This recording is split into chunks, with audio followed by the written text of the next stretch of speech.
Hello, this is Alan Campbell with TruckingOffice, and we are doing a quick live stream just to demonstrate how to enter loads and information into your TruckingOffice account, and hoping that this will help everyone with running a better trucking company, how to track everything, how to do it. There's a lot of different variations to how to do things.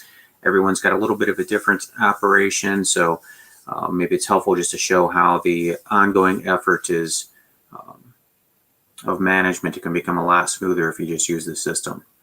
So yesterday we did a live stream and we entered a load in. We have one truck that's going from Canton, Ohio to Los Angeles, California. So in the comments from yesterday's stream, we had someone ask about how do you enter in a load that has more than one stop. So I thought today we start off by taking a look at that. So the way you enter in a load is to go into the load planner. Again, you'll put the load information into the load planner.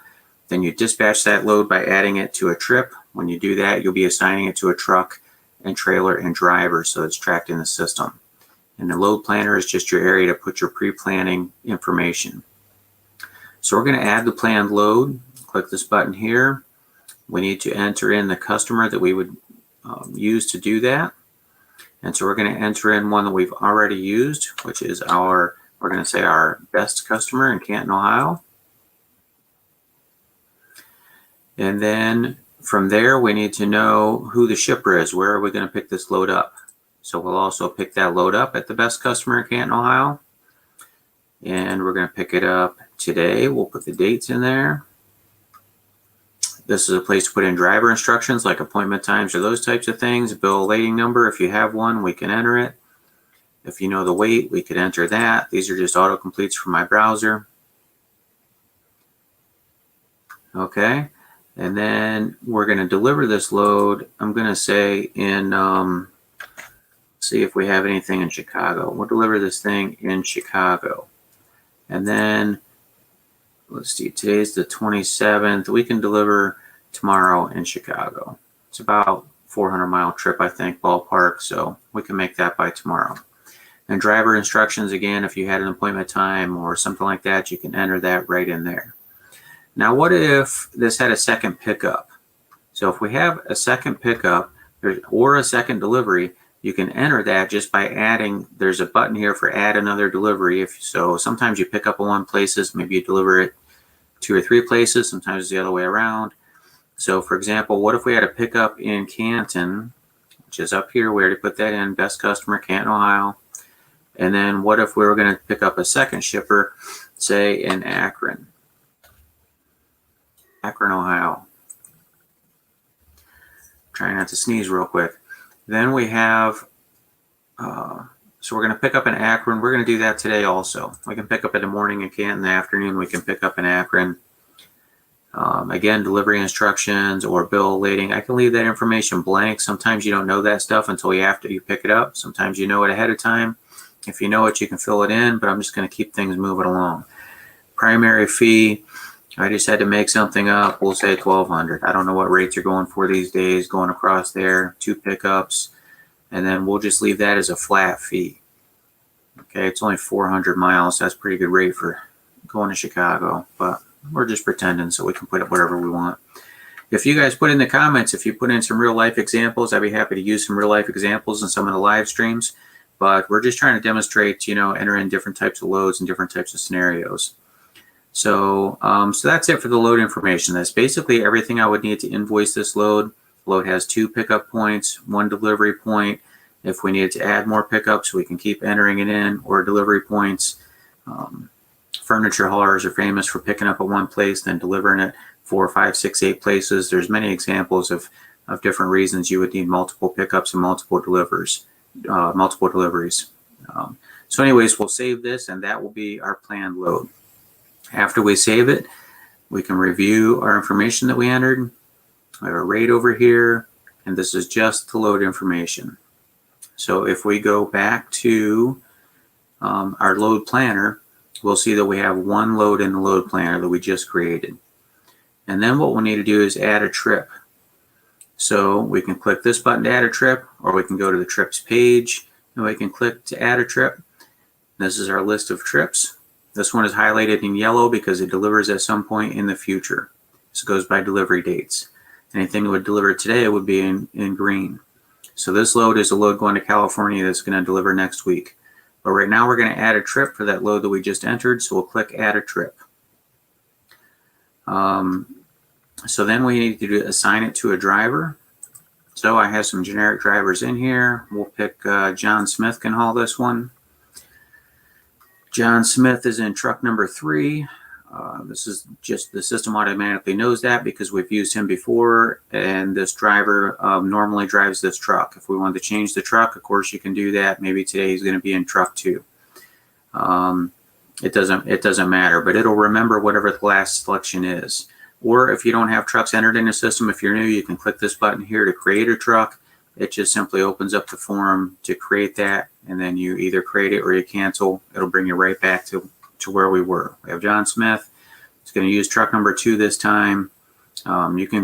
Trailer's optional. You can put a trailer in if you want, or you can leave it blank. It's up to you, whatever you want to do for your system there. It knows the previous location so it can track empty miles. Then down here are the loads you can pick from. The loads you can pick from are whatever's in your load planner. So in our case, we only have one. So this is this load we already had. So we'll go ahead and pick that one. Has to be checked. And then we can create the trip. Now later we can talk about how to add expenses on the trip and all some different options for keeping track of profit per mile and things like that. But right now we're not going to mess with any of that. We're just going to simply add the trip and keep it simple. Now it's saying the route needs some clarifications. So that's because there are 2 points of pickup that are both on the same day, and the system needs to know which one we're going to do first and which one we're going to do second. So I think we're going to do Canton, Ohio first and then Akron second. That's the way it's listed, excuse me. But if we wanted to switch that, we could switch it right here by saying move this one up, and then what that did is that put Akron on the top and put Canton on the bottom. And so I can undo that by just clicking this again. Again, we're going to do Canton first, then Akron, then we're going to jump on the toll road and run that across to Chicago. So then we'll save. Okay. So then after that saves, it says successfully created. So everything was saved in the database, and then while we did that save, we dispatched this onto a trip.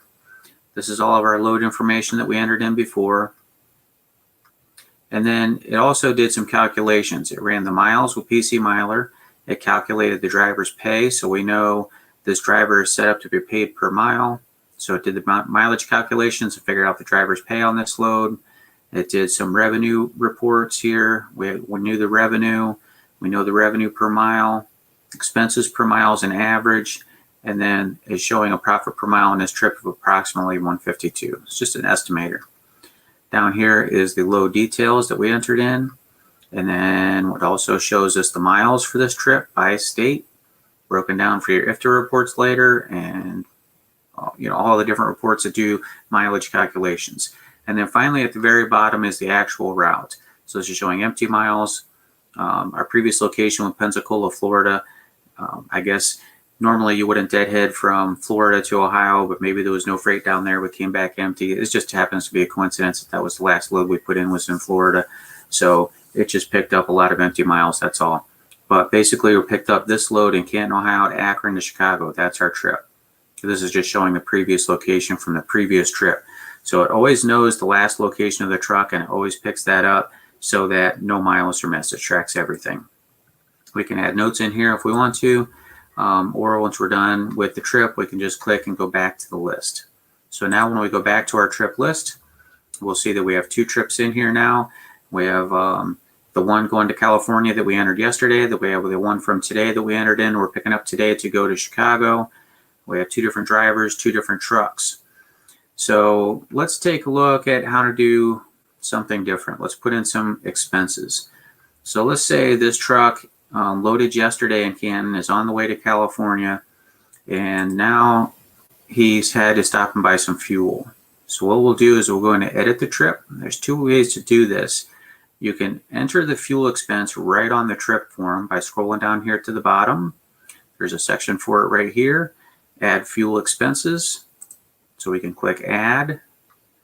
And what we do is we can pick today's date. He's buying fuel today.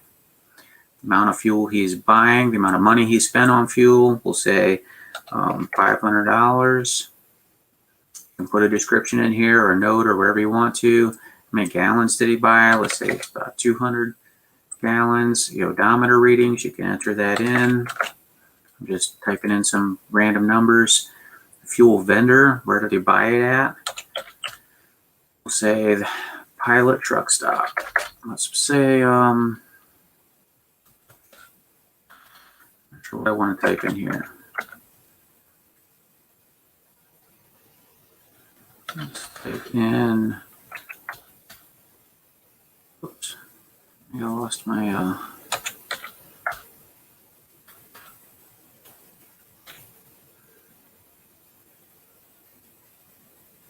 let's go with,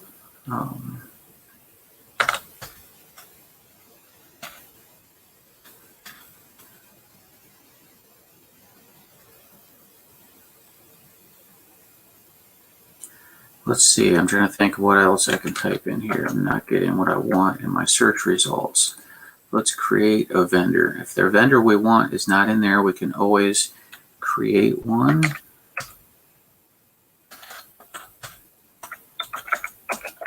Flying J truck stop. And then we can say in Toledo, Ohio. Okay. And we can save that. Then after we save that, we also need to double check to see what state. This says to separately add the state. And the reason we're doing that is because we want to verify what state you want to declare these gallons for. So you're going to say these gallons were in Toledo, Ohio. They're definitely in Ohio. Sometimes people will put in a generic thing like Flying J and then just use that over and over again for various states. So that's why it seems like a double entry sometimes, but really we're just making sure this is for if the purposes. This is definitely where you want to declare those gallons for. And then we're going to go ahead and add that. You know what? Well, nope, that's entered. And so we'll just go ahead and save the trip. And when we save the trip, we will see that updated with that fuel expense. When we scroll down here to the bottom. Oh, I mean the expenses, excuse me, are right here in the profit and loss area. It's showing this fuel expense right here of $1027 at $500. That's one we just entered in on this form. Now you can also go to the expense area and you'll see that today on 1027 we entered in this fuel expense. It was on trip 1027 and this is the amount of money, so we can view and edit that from here. You could also add the expense from here. Okay, and when you add an expense from here, you can say fuel. You could say today's the date. We could say the amount is, let's pick something different just to demonstrate. 250. We'll say unit was unit 2 is the, no, unit 1 is the one that's going to California. We'll say unit number 1. And this is a new feature. We just recently did this because customers were asking for this, and so we just recently made this feature. So if we know what date it is that it's happening, and we know what truck that's being used, then we can match that up with what trip to assign it to. And so if you want to assign it to a trip, you can just check that off as yes, and based on that information, it looks like it needs to be assigned to truck 10 or trip number, excuse me, 1027, which is correct. So the gallons could be 125, let's say, and then we can create the expense. Oops, the state can't be blank. So we have, because it's fuel, we have to declare what state. So we'll pick Ohio again. And then most of the time, if you do something a little wrong like that, it'll give you, they'll tell you exactly what you need to fix. You just go back and fix that, create the expense, and then boom, it created. So then on today's date, we have 2 fuel expenses. There they both are. One was created at the trip form, and one was created at the expense form. They're both assigned to trip 1027. If you want to go look at that trip, you can click on it. And then from here, you can scroll down again, look at your profit and loss section.